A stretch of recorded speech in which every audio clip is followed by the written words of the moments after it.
Greetings, sir and sirettes, and welcome back to Stellaris with me, Lathrix, and of course, welcome to quite an odd time in quite an odd playthrough at the moment. We have our very first Titan in the year 2242, we have a Guardian known as Shard defending our Relic world, and our neighbours are currently being eaten by Geckos, causing us to have some new refugees, so it's a pretty weird time. It's been a fantastic start, a really fun start, and today we're just going to continue with that. Our main goal is to finally set up our trade routes over here and try and get some more of the archaeological sites. At the moment, that's my main goal. I want as many sites just done and sorted as possible. I want more stories, I want more adventure, and so with that, let's just continue. Now, after looking back at some of the footage, I've realised that Shard here is actually way stronger than I originally gave her credit for, so there is no chance at all I am sending in the Grand Herald against this thing,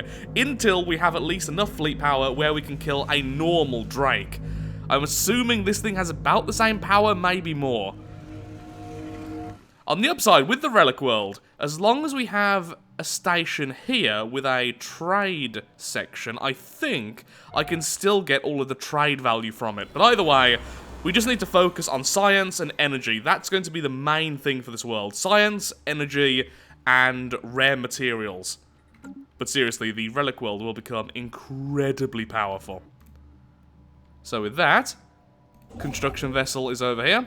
You are moving into there. I thought that system there was called Clue for a second, which would be really fitting considering all the other stuff. I also want these worlds, actually, although with 60% or less habitability, with the new habitability system, that is pretty terrible. Well, not terrible, but not exactly good either. Ouch. We are about to finish off removing the collapsed spire. An immense residential spire has collapsed under its own weight in the region, blocking access. While it was still standing, this towering structure must have been amongst the tallest on the planet, and this will increase our research by 15%, which is really good, considering we already have another bonus, which is also 15%, dense ruins, though this also removes some of our maximum districts, which is a little bit annoying. So once that's removed, we'll also remove one of these. Let's have a look-see. Let's go with that. Max generator districts plus 6. Ancient reactor pits. And then we can give them some jobs. Complete. About to start excavating this site over here, and we're going to move the worker over here and rush towards this. There's pretty much no chance we're going to get this, because this is a militant isolationist. Yeah, that would just destroy us if we ever moved there, so that's never going to be uncovered. This one over here is safe, since it's going to be quite hard for anyone to get there, considering marauders and us. So yeah, just rush over there, and then eventually try and save up and rush over there as well. We'll definitely get this one, definitely get that one though. 2 angled. The surface of the planet is utterly without precedent in all of our exploration to date. Ignoring the fact the phone just went off, vast geological areas from mountain ranges to entire continents are suddenly cut by shapes far too geometrically regular to be natural in origin. The otherwise natural-looking environments are suddenly broken by entirely flat plains, perfect triangles and sharply angled corners. In other words, it has biomes. At present, any explanation of this baffling phenomenon is pure conjecture, at least biomes in terms of how most games handle biomes, is what I mean. Well, that'll start in a second once the scientist reaches there. And minus 10% even though we are level 4 and the difficulty is level 2. It almost always starts with a failing percentage. I think so far the best I've had is 0% when it's been level 4 and difficulty 1? So apparently I need to learn to read the small print. With the spire, not only did we get plus 15% to all research, which goes along with the other plus 15% to all research, it also gave us 8 researcher jobs. Look at that. We have 1 researcher, 8 physics, 7 society, 8 engineering. So yeah, the Relic world's gonna be good. Although we're not going to go down the route of turning into synths, I still want robot workers, I still want droids, and I still want to be able to make synths. Now saying that, I'm probably not going to go down the route of the archaeology project for once, just because we've done it so many times. Which means our worlds will eventually get full. But until then, sure, robot workers. I know that expansion is still probably the best option here because, well, it's lovely. Extra population growth, we have more districts, our admin cap increases, which is lovely, but I still feel like this empire, with how it's meant to be set out, how the species interact, would go for prosperity. So that's what we're going with. Our people will have the best quality of life possible. Success, failure, medium, medium. The world is bizarre. It has irregular boulders, but then perfect cubes the size of microchips. Some of the mountains have perfect bases, which are far too pyramidal to ever be natural, but then the top is craggy and broken. So there are whole sections where the world is very artificial, suddenly intersected by sections which are very natural, and what you'd expect to see from natural formations. Keep digging! More minor artifacts. Hey, 0%. Well done, you leveled up. And you have a custom assistant. Well done, you. We now have destroyers in our fleet. And an amoeba.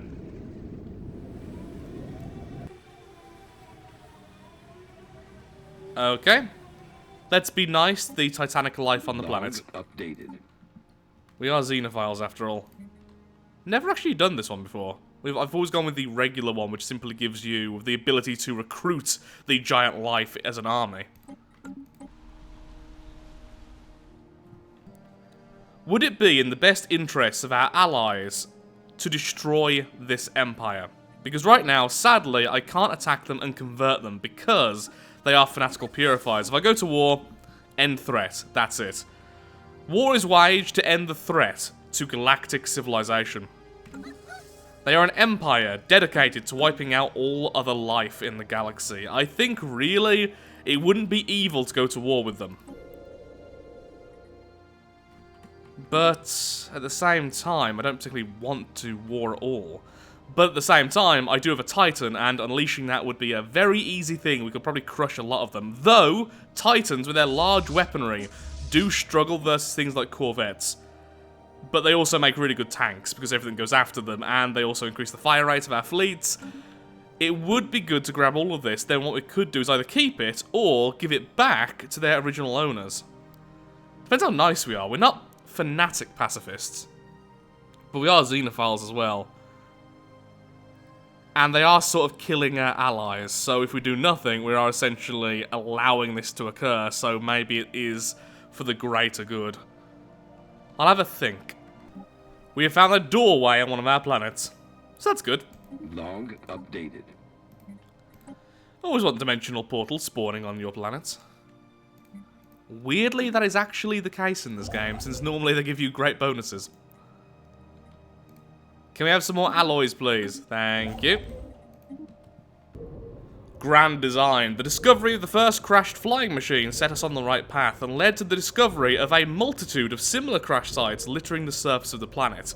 Without doubt, these strange, dead machines have something to do with the mysterious shapes that dot this world, but the extent of the damage caused by crash landings from high altitude will make any analysis difficult. Well, keep digging, I believe in you. Analysis of the crashed machinery turned out to give all the answers. The machines were huge energy cutters, flying around in orbit, cutting and sculpting the surface landscape with powerful laser beams. One of the machines contained data fragments that explained that the entire planet-shaping product was a custom job ordered by an unknown client, indicating some market-driven civilization of tremendous capability. So here's 500 minerals. Okay, nothing too major there. Okay, now before I forget, I'm going to send these guys over here because I want to have this system under our control. Okay, so with the Titanic Life Study, we can still recruit the Titans. I was hoping perhaps something else would happen, but no, that's pretty much it. And we still get the plus 25% bit of research.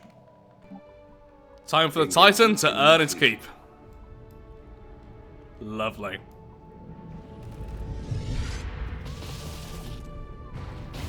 Construction complete. Look at the size of that thing compared with the rest of our fleet. Construction complete. I think the main shot may have actually missed, but still. Okay, you get your butt over there. Research and survey, and you move in as well. Actually, let's continue towards this first of all. the echoes inside. Now that sounds ominous. I like ominous. Going to replace some of the research labs on the main world with alloy foundries, considering that eventually this is going to be our ultimate bit of research, and already it's kind of getting there. Yeah, may as well. We already have so many species in our empire. Analyzed. And so, we already have access to cloud lightning. Or at least we can now research it this early, which is nice. Construction complete. We could have destroyers of cloud lightning as a super early weird weapon. But no, because that's a large weapon, they would really struggle with corvettes and such, just way too much evasion. Lovely! Precursor discovery, that's exactly what I wanted to see. Because with that, we can find the homeworld. And thus the ring world. The atomic clock event just occurred, and our allies now have this, the Gaia world. A 17-size Gaia world with bonus minerals. Little bit jealous, gotta be honest. You're lucky we're a friendly empire. Well, it's a good job we just cleared this out, because look. There is Cybrex Alpha. Cybrex Alpha. Robo Alpha 1. Go. Give me all that lovely unity. So it turns out our allies just want to lose all their space. They are now attacking these fellows again. And most likely they're going to lose. Unless we intervene. But here's the thing. They're attacking first. They're being stupid. Would I sacrifice my citizens for that? Maybe. Because we are trying to be nice to them. But then, we have this. We have found the central nexus, which apparently has gave us a relic. In addition to, of course, the usual energy, research, and unity. What are you? Okay. So this is the Warforge. It has an activation cost, a passive effect, and an active effect. So this is the first time I've ever actually seen a relic in game. So yeah, I don't fully understand how they work. Let's have a look-see. A relatively small and portable warforge, the last of its kind in the universe. It is a relic from the time when the Cybrex made war upon the galaxy before their adjustment made them change their ways. The forge's ability to produce war machines has been permanently disabled, but if fed a blueprint, it still has the capacity to build complex robots at a rapid pace. Okay, so if we spend 150 influence for 120 months, we have plus 50% population assembly speed. That is really good, and obviously we need to build some more droids then. And then over here we have this. Issue special project. Delve into the secrets of the Cybrex. Well, obviously we're going to do that. And also, once again, we're going to do that as well. So what is that? It's expensive, but I am way too curious. Yes. And let's get some more specialist output. Lovely. And what do we do about this? Because if they attack, they're going to lose, and they'll probably lose everything. The more cynical part of me wants to say, you know, what we could just do is leave them, and then allow the fanatical purifiers to take over all this, and then we can take it back, and then all of this will be our empire. But I am not that brutal. But our fleet is going to be shredded by corvette spam. Let me build a few more destroyers. In fact, let's just build a few more corvettes, then we'll go out and attack. We're not made for this. And instantly, that happens. This is now partially occupied, which means they've taken the station, but not the world yet.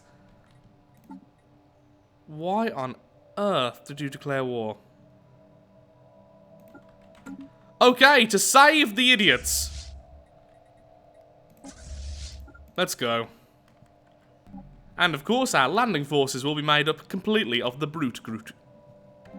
We can now hire mercenaries. This is great, because what we can do is buy loads of these and send them against Shard to see how strong she is. Oh, maybe we don't need to save the idiots. Maybe the idiots actually are less idiots than we thought they were. Oh, they're at war with multiple empires right now. That's why they're attacking. They still have a better fleet, though, so we need to be careful. In that case, go home. Let them fight their war. We hope they win. If they suddenly start really losing, then we'll take it back. Readings from the planet reveal that it was once mostly covered in lush vegetation. Now the forlorn orb is little more than a barren rock. Despite lacking any noteworthy tectonic activity, sensory scans of the planet have registered puzzling seismographic data. Complete. Something is moving underground. Something big. This warrants further investigation, and that's just about to begin as the scientist now approaches. Deadlands. Surface scans reveal the planet to be covered in desiccated flatlands, large areas covered in fine, dusty sediment. Analysis shows that the sediment traces are all that's left of extensive tracts of vegetation that must have died and dried out with unnatural speed. Furthermore, many of the dry patches have crumbled to reveal a vast cave system just beneath the surface. This surveying trip just turned into a spelunking expedition. Have fun with that. So that was a really fast success. We are now finally researching gene tailoring, so as soon as we finish off prosperity, we'll have access to our main goal, engineered evolution, and eventually, evolutionary mastery.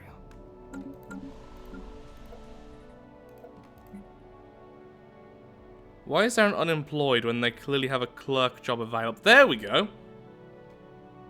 That was weird. Building a permanent trade station right now over here, and as soon as we can upgrade it, we will. Because we'll have 4 slots, which means we can have them all as trade stations, and 1, 2, 3, 4, and 1, 2, 3, 4. So this will cover all of these planets over here.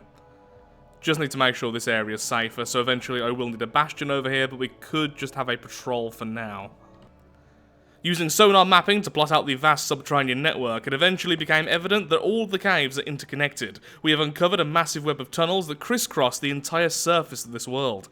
There have been 2 additional discoveries of notable importance. The first is that the tunnel system is not a natural formation, but rather has been excavated by some titanic force. The second discovery is even more alarming. Seismographic readings that prove something is still burrowing down here. Keep digging, I'm sure it's perfectly safe. You'll be fine. I stopped paying attention for a few moments, and apparently, despite the fact they were winning, they then just outright lost completely. Our allies are no longer there. On the upside, we apparently, for some reason, just became the new rulers of the market. Well, clearly then, this threat needs to be stopped. It's just destroyed our allies. Clearly, we made a mistake not attacking them first, and we have learned that lesson the hard way. Our species will forever remember this. Lathrix will remember that, and has bigger guns than you. Although our empire is not one of warfare, we have gone to war with the Geckos. We are going to be destroying them in order to safeguard the galaxy. But don't worry, of the planets we take, we will be keeping the Geckos alive, of course, and giving them lives of luxury, like every other species within our empire. It's not their fault that their government is so bloodthirsty, and I'm sure they're totally friendly. But really, we're doing this to safeguard the humans and other empires, even if they don't particularly like us. And now, more story time with Lathrix. A single worm-like creature of gargantuan proportions is responsible for the tunnels dug, or rather eaten, throughout the crust of the planet. The process is slowing down, most likely because the giant worm is slowly starving. It is responsible for the dead vegetation. Once it fed by burrowing close to the surface and excreting an enzyme that broke down organic matter, which seeped into the soil to nourish the beast. The worm is not indigenous of the planet, and as yet, we have no clue how it ended up here. That's interesting. And now, we attack the Geckos for the first time. Ooh, that looked like it hurt. Yeah, too many corvettes. Our Titan is not actually going to be that powerful. If it does land a hit, it's going to be just immense, but there's going to be a lot of misses there.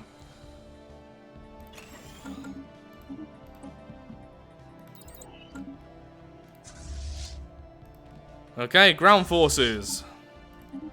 Get ready to go, and of course we'll send in one of the Groots. Actually no, they're kind of terrible there. We'll send in one of you fellows to lord over the brute Groots. Which is always fun to say. Wow, another reason why going to war right now is definitely the good guy thing to do. They are purging everything on all of these planets. Get there now. Save them.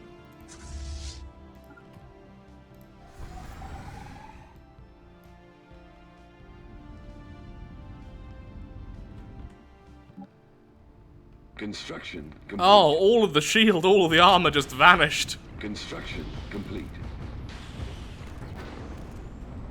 Yeah, against stations, the Titan is just immense.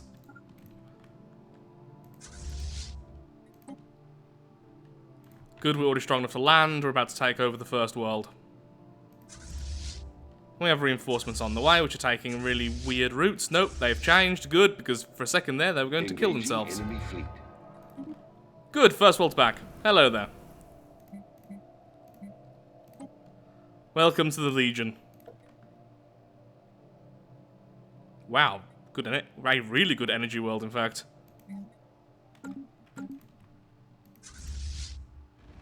We'd still rather have our allies back, but this is okay. Oh, that's gonna really hurt. Can we do anything? Can we purchase anything? Oh, we can. Good, okay. So, right now, we're quite energy heavy.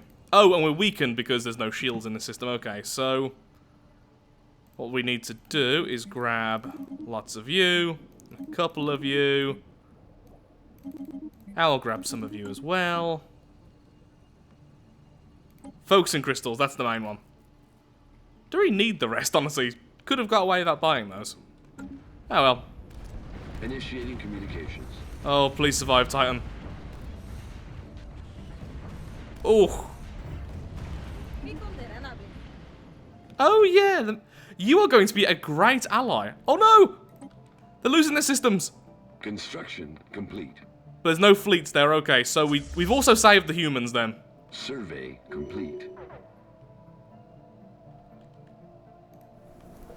Where are our ground forces?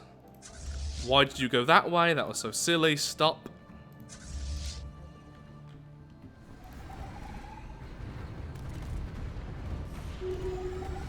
The poor dancing Titan there.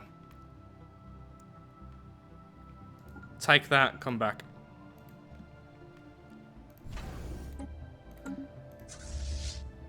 Actually, keep that as a bastion. It can hold off some smaller attacks for a while.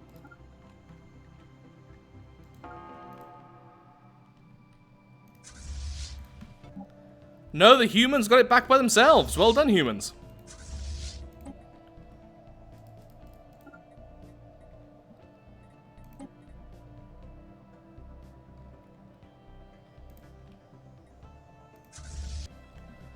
So it turns out the worm is actually a bioweapon, and truly a terrifying one.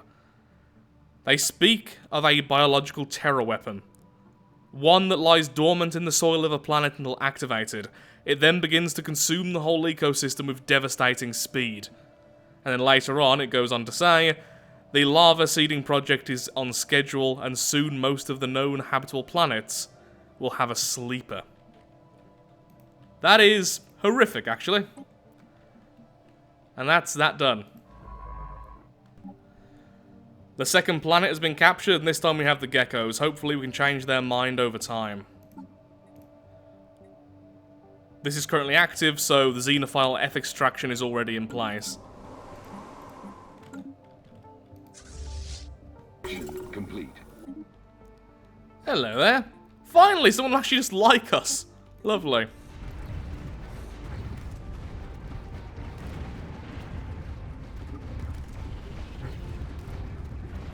Yep, this is basically now the Titan. Technology discovered. And that's taking a long time to fight off anything. Technology discovered.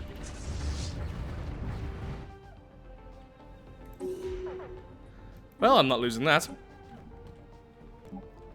So that was as far as the Titan could go, and honestly, it did better than I expected. So with that, settle status quo. Retreat our forces, and then we can try again later. Secrets of the Cyber... Oh, that is lovely. So, we have just got Mega Engineering as a choice. Oh, not just yet though, but still. So, we can get this Ringworld up a lot faster than expected. The Geckos are truly not the best species to be around. They're decadent, which is really bad since they're working a lot of their worlds. They're solitary, but they are industrious.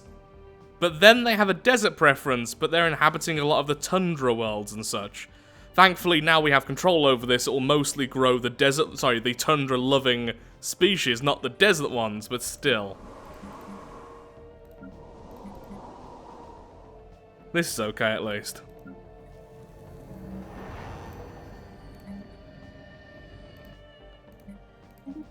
Once all the worlds are up and running properly, our economy will look a little bit less bad. So we're going to be changing the geckos so they are now adaptive and no longer decadent. Since they are on planets they really shouldn't be on, that's going to be really useful. I'm making you more adorable. Remember our neighbours who we're no longer happy with? Well, apparently they're doing pretty well for themselves. Thankfully, nowhere near as well as our allies, but still. We need to be very careful about that. So apparently the humans want us to allow them to become our vassal. Here's the thing though, I don't want that. The reason is, what I want is for them to continue to have our trade deal and eventually build branch offices. But so instead, what I am going to do is guarantee independence. So now, if anyone tries to attack the humans, they'll have to go through us first. Survey And our Titan. complete. There we go. We now have our first branch office. Lovely. You know what all good long-term friendships need to start with? Mutual rivals, ally of an ally. Yep, being friends with someone else and hating someone else together. We have found 3 raider ships, which are now under our control. They're pretty weak, but look really creepy. All empires aid us. In the end. You'll love us eventually. That's interesting. This empire, wherever it is, will actually accept our vassalization or making them into our tributary. If that was Protectorate, I would agree straight away. So, where even are you? This tiny little empire here. Sure, we will protect you against all who will dare to harm you, including this empire who's currently smothering you.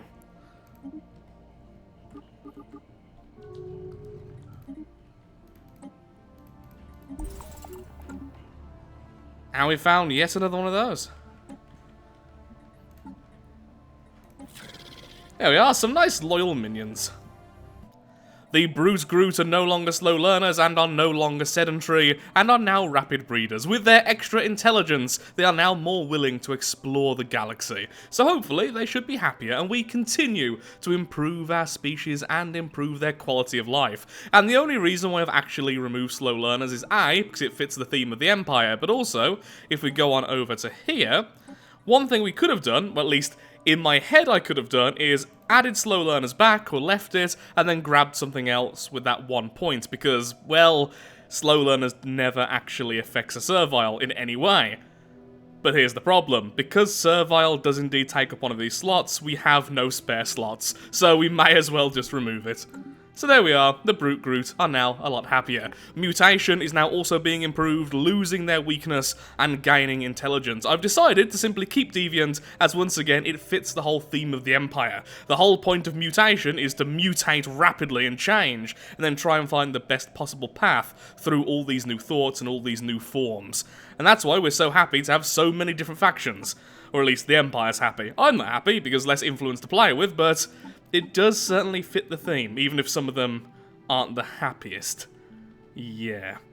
Wait, is that one of our pacifists? Why? Oh, non-violence and defensive stance. Yeah, because we've currently, you know, taken over Gecko worlds. But on the upside, the Geckos are a lot happier now.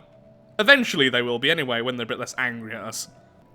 Well, I'm afraid I'm all out of time for today's episode. The last 3 episodes have basically been recorded back to back because I've just been having so much fun with this. But yeah, looking at all the footage I've got, it's time to start editing very, very quickly. Essentially what I've done is with the first episode, I've recorded it, edited it, started it rendering, and then recorded the next 2 episodes. So this will be the last time I'm recording this for a while, and now I'm going back to recording Terratech and something else, and then I'll go back to this after that. This has been a load of fun, and so far I have loved the new DLC. The fact we got a Titan out of it is just a nice little bonus. In the next episode, I think really what we're going to focus on is removing the Gecko threat for good, and then just fortifying our position. This is clearly our section of the galaxy, so we're not playing super tall, but we're also really not playing that wide. Hopefully, as the worlds start to improve, we should get a lot more research, a lot more everything else, and we should start to snowball quite decently, since we do have a good number of decent worlds. As you can tell, my speech is now going somewhere, because I am getting very, very tired. Also, we're going to hire Mercenaries and see if we can get rid of Shard. At the moment, she's just kind of acting as a guardian, so no huge negatives, but would be nice if we could get rid of her. Also, it turns out, with the trade hubs, 1, 2, 3, 4, and yet we aren't collecting it, so yeah, as we get more trade value naturally from that world, it's going to be more and more of a negative. We need that energy. So, thank you so much for watching. If you have enjoyed today's video, then of course, likes, favourites, shares, comments, all that good stuff helps out me, helps out the channel, and most importantly, shows that Stellaris is a series you wish to see continued in the future. Thank you so much for watching, and goodbye. Also, tiny little bug, as you can see here, unconnected starbase. This is the main starbase. It's the one which actually gives me the trade value. There's no way I can actually disconnect this. So, yeah, weird little visual bug there. It is definitely working, so is this one, but for some reason it's just stating otherwise. Thank you for watching, and goodbye.